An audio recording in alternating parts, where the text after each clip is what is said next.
नमस्कार। प्रादेशिक समाचार के साथ मैं पूनम किरकेट्टा। पहले मुख्य समाचार।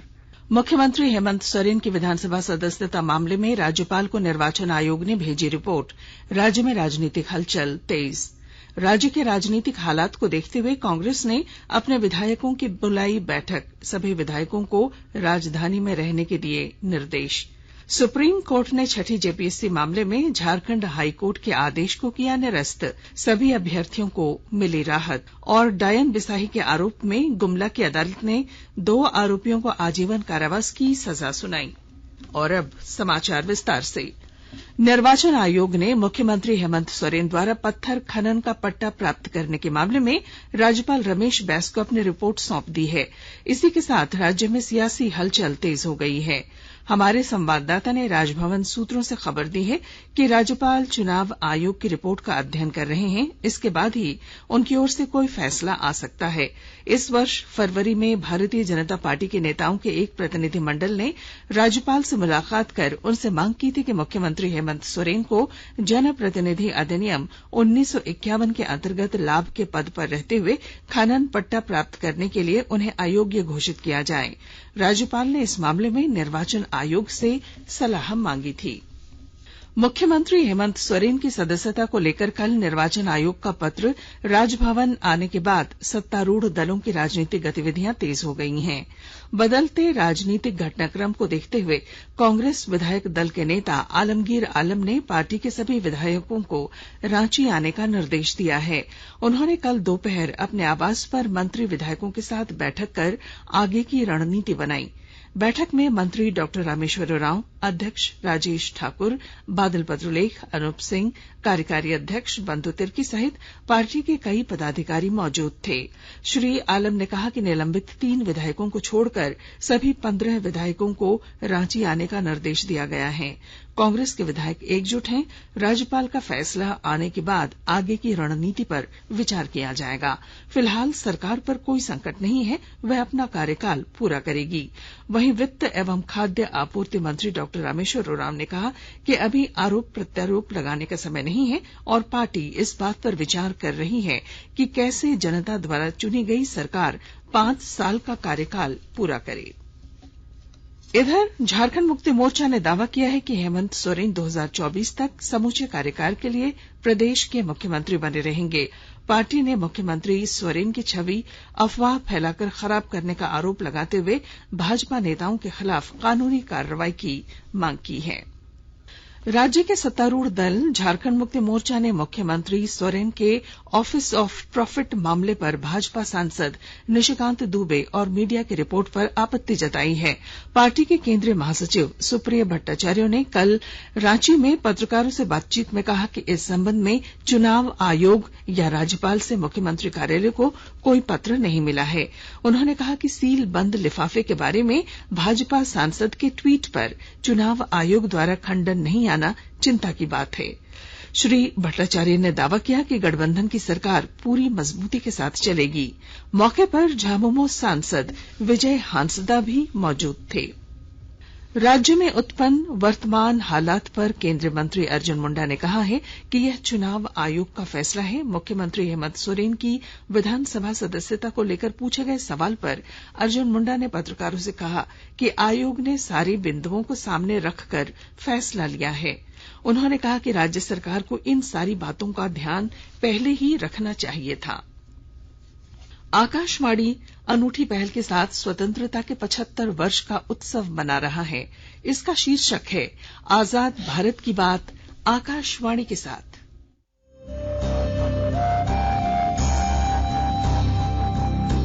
आजाद भारत की बात आकाशवाणी के साथ। स्वतंत्रता के 75 वर्ष का उत्सव, जीवंत यात्रा की स्मृतियां, स्वतंत्र भारत की उपलब्धियां और कुछ रोमांचक पल। तो आप भी जुड़िए और सुनना न भूलें। 15 अगस्त से प्रतिदिन हमारे FM गोल्ड 100.1 और दूसरे चैनलों पर आजाद भारत की बात आकाशवाणी के साथ। प्रधानमंत्री नरेंद्र मोदी कल से गुजरात के 2 दिन के दौरे पर होंगे। वे कल शाम अहमदाबाद में साबरमती नदी तट पर खादी उत्सव को संबोधित करेंगे और रविवार सुबह भुज में स्मृति वन स्मारक का उद्घाटन करेंगे। श्री मोदी भुज में विभिन्न विकास परियोजनाओं की आधारशिला रखेंगे और शुभारंभ करेंगे। शाम को वे गांधीनगर में देश में सुजुकी के 40 वर्ष पूरे होने के उपलक्ष्य में आयोजित एक कार्यक्रम को संबोधित करेंगे। प्रधानमंत्री मोदी खादी को लोकप्रिय बनाने, खादी उत्पादों के बारे में जागरूकता लाने और युवाओं में खादी के उपयोग को बढ़ावा देने के लिए लगातार प्रयास करते रहे हैं। प्रधानमंत्री के इन प्रयासों से वर्ष 2014 से देश में खादी की बिक्री में 4 गुना वृद्धि हुई है। गुजरात में यह वृद्धि 8 गुना रही है। प्रधानमंत्री नरेंद्र मोदी ने कहा है कि भारत का भविष्य युवाओं के अभिनव प्रयोगों और कार्यों पर निर्भर रहेगा। श्री मोदी ने कहा कि युवा शक्ति की अभिनव सोच भारत को विश्व में शीर्ष स्थान दिलाएगी। उन्होंने कहा कि युवा कृषि से लेकर ड्रोन प्रौद्योगिकी तक विभिन्न क्षेत्रों में नवाचारी प्रयोग कर सकते हैं। उन्होंने युवाओं से ड्रोन को बढ़ावा देने या सिंचाई के लिए नई तकनीक जैसी कृषि क्षेत्र की विभिन्न समस्याओं के लिए स्मार्ट समाधान तलाशने की अपील की। प्रधानमंत्री ने कहा कि युवा पीढ़ी भारत के लिए स्मार्ट समाधानों पर काम कर रही है। उन्होंने कहा कि देश में नए प्रयोगों को बढ़ावा देने के लिए युवाओं को सामाजिक और संस्थागत सहयोग उपलब्ध कराने की जरूरत है। प्रधानमंत्री ने कहा कि विद्यार्थियों, सरकार और निजी संगठनों के बीच प्रभावी तालमेल से नए भारत का सपना साकार होगा। उन्होंने कहा कि नए भारत में सेवा से लेकर निर्माण क्षेत्र तक अपार अवसर हैं। प्रधानमंत्री ने बालिकाओं की सेक्स पिक्सल टीम से भी बातचीत की, जो प्राचीन मंदिरों पर अंकित अभिलेखों के अनुवाद के लिए मशीन आधारित समाधान तैयार कर रही है। इस वर्ष स्मार्ट इंडिया हैकाथॉन के ग्रैंड फिनाले में 75 नोडल केंद्रों के माध्यम से 15,000 से अधिक विद्यार्थियों और अनुदेशकों ने भाग लिया। आकाशवाणी के ताजा तरीन समाचारों के लिए आप हमारी वेबसाइट newsonair.com पर लॉग ऑन कर सकते हैं। ताजा समाचार Twitter handle @AIR News Alerts और Facebook page all India radio news पर भी उपलब्ध हैं। आप प्रादेशिक समाचार एकांश के ट्विटर हैंडल @AIR News_Ranchi और फेसबुक, इंस्टाग्राम पेज तथा YouTube channel AIR News Ranchi पर भी हमारे बुलेटिन सुन सकते हैं। प्रादेशिक समाचार आप आकाशवाणी रांची से सुन रहे हैं और अब पेश हैं कोरोना से बचाव के कुछ संदेश।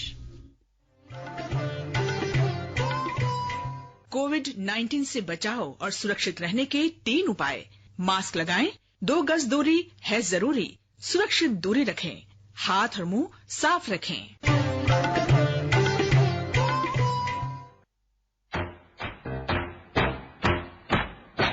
चलो मिलकर एक शुरुआत करें, चलो एक फैसला आज करें, मास्क नहीं तो टोकेंगे, कोरोना को रोकेंगे, चलो एक वादा करते हैं, चलो कुछ वादा करते हैं, मास्क नहीं तो टोकेंगे, कोरोना को रोकेंगे। भारत सरकार द्वारा जनहित में जारी। प्रादेशिक समाचार में आपका फिर स्वागत है। सुप्रीम कोर्ट से जेपीएससी में चयनित उन 60 अधिकारियों को बड़ी राहत मिली है जिनकी नौकरी खतरे में थी। छठी जेपीएससी के संशोधित मेरिट लिस्ट के बाद 60 अधिकारी बाहर हो गए थे, लेकिन सुप्रीम कोर्ट ने छठी जेपीएससी की संशोधित मेरिट लिस्ट जारी करने के झारखंड हाईकोर्ट के आदेश को निरस्त कर दिया। न्यायाधीश अजय रस्तोगी और न्यायाधीश अभय एस ओका की पीठ ने अपने आदेश में कहा है कि प्रार्थी 2 साल से नौकरी कर रहे हैं, उन्होंने प्रोबेशन की अवधि भी पूरी कर ली है। जो भी नियम बनाए गए थे वे सरकार और जेपीएससी के थे। जेपीएससी और हाईकोर्ट ने अलग अलग व्याख्या की है। जिस पैटर्न पर पहले परीक्षा हुई है उसी पर परीक्षा होनी चाहिए, लेकिन छठी जेपीएससी में पैटर्न को बदल दिया गया है। इसमें प्रार्थियों की गलती नहीं थी। सुप्रीम कोर्ट ने सिर्फ छठी जेपीएससी को ही ध्यान में रखकर फैसला सुनाया है, जबकि सरकार ने अब 7वीं जेपीएससी की परीक्षा ले ली है और नियमावली भी तैयार कर ली है। ऐसे में सुप्रीम कोर्ट ने कहा है कि हाईकोर्ट के आदेश को उचित नहीं माना जा सकता। दुमका जिले में प्रशासन ने अवैध पत्थर और बालू कारोबारियों के खिलाफ अपनी कार्रवाई तेज कर दी है। विस्तृत ब्यौरे के साथ हैं हमारे दुमका संवाददाता।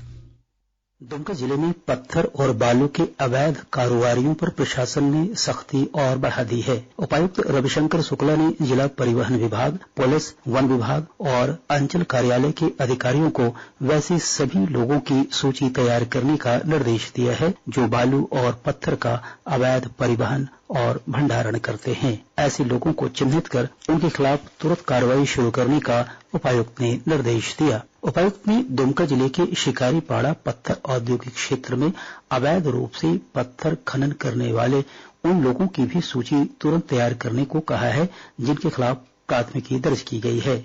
उपायुक्त ने कहा कि ऐसे सभी लोगों के खिलाफ तुरंत कार्रवाई शुरू की जाएगी। RK नीरद, आकाशवाणी समाचार, दुमका। विश्व स्वास्थ्य संगठन ने कल कहा कि वैश्विक स्तर पर 1 महीने के बढ़ते संक्रमण के बाद मंकी पॉक्स के मामलों में पिछले सप्ताह 21% की गिरावट आई है। विश्व स्वास्थ्य संगठन के अनुसार 96 देशों में मंकी पॉक्स के 41,000 से अधिक मामले दर्ज हुए हैं और 12 मौतें हुई हैं। इनमें ज्यादातर मामले अमेरिका से हैं। संगठन ने कहा कि पिछले महीने मंकी पॉक्स के कुल मामलों के 60% अमेरिका में और लगभग 38% यूरोप में सामने आए। पूर्वी सिंहभूम जिले में तपेदिक के मरीजों के बेहतर इलाज के लिए जिला प्रशासन की ओर से नई मशीनों को लगाया गया है। विस्तृत जानकारी दे रहे हैं हमारे जमशेदपुर संवाददाता।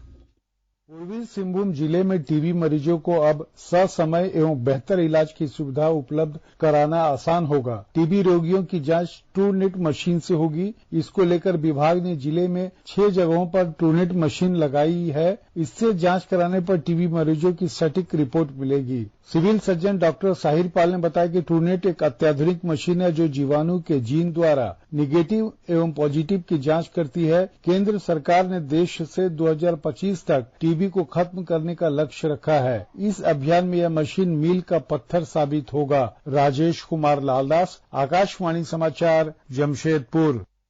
गुमला में एडीजे दुर्गेश चंद्र अवस्थी की अदालत ने डायन बिसाही का आरोप लगाते हुए दंपति की टांगी से काटकर हत्या करने के 2 आरोपियों को आजीवन कारावास की सजा सुनाई है। इसके साथ ही 50-50 हजार रुपए का जुर्माना भी लगाया है। जुर्माने की राशि नहीं देने पर 1 साल अतिरिक्त सजा भुगतना पड़ सकता है। वहीं साक्ष्य छुपाने पर धारा के तहत 6 साल की सजा और 10-10 हजार रुपए का जुर्माना लगाया गया है। और अब अखबारों की सुर्खियां। राज्य से प्रकाशित होने वाले लगभग सभी अखबारों ने अपने पहले पन्ने पर मुख्यमंत्री हेमंत सोरेन की विधानसभा सदस्यता को लेकर निर्वाचन आयोग की ओर से राज्यपाल को भेजे गए रिपोर्ट की खबर को पहले पन्ने पर प्रकाशित किया है। प्रभात खबर ने सीएम हेमंत सोरेन की सदस्यता जाने के संकेत, झारखंड में सियासी भूचाल, इस खबर को अपनी पहली खबर बनाई है। अयोग्य ठहराए जा सकते हैं हेमंत सोरेन, राष्ट्रपति शासन की संभावना, खुले हैं अन्य विकल्प भी, इस शीर्षक के साथ दैनिक जागरण ने इस खबर को अपनी पहली सुर्खी के रूप में प्रकाशित किया है। इधर हिंदुस्तान ने लिखा है, सुप्रीम कोर्ट ने जेपीएससी के 60 अफसरों की नौकरी बरकरार रखी। दैनिक भास्कर ने जमशेदपुर की शिप्रा का राष्ट्रीय पुरस्कार के लिए चयन, स्वच्छता इनोवेशन से मिला सम्मान, इस खबर को पहले पन्ने पर जगह दी है। रांची एक्सप्रेस ने पीएम की सुरक्षा में पंजाब पुलिस ने बरती लापरवाही, इसे अपनी पहली खबर बनाई है। अंग्रेजी अखबार द टाइम्स ऑफ इंडिया और हिंदुस्तान टाइम्स ने भारत के पहली बार संयुक्त राष्ट्र सुरक्षा परिषद में रूस के खिलाफ वोट करने की खबर को पहले पन्ने पर प्रकाशित किया है। और अब अंत में मुख्य समाचार एक बार फिर। मुख्यमंत्री हेमंत सोरेन की विधानसभा सदस्यता मामले में राज्यपाल को निर्वाचन आयोग ने भेजी रिपोर्ट। राज्य में राजनीतिक हलचल तेज। राज्य के राजनीतिक हालात को देखते हुए कांग्रेस ने अपने विधायकों की बुलाई बैठक, सभी विधायकों को राजधानी में रहने के दिए निर्देश। सुप्रीम कोर्ट ने छठी जेपीएससी मामले में झारखंड हाईकोर्ट के आदेश को किया निरस्त, सभी अभ्यर्थियों को मिली राहत। और डायन बिसाही के आरोप में गुमला की अदालत ने 2 आरोपियों को आजीवन कारावास की सुनाई सजा। और इसके साथ ही आकाशवाणी रांची से प्रादेशिक समाचार का ये बुलेटिन समाप्त हुआ। नमस्कार।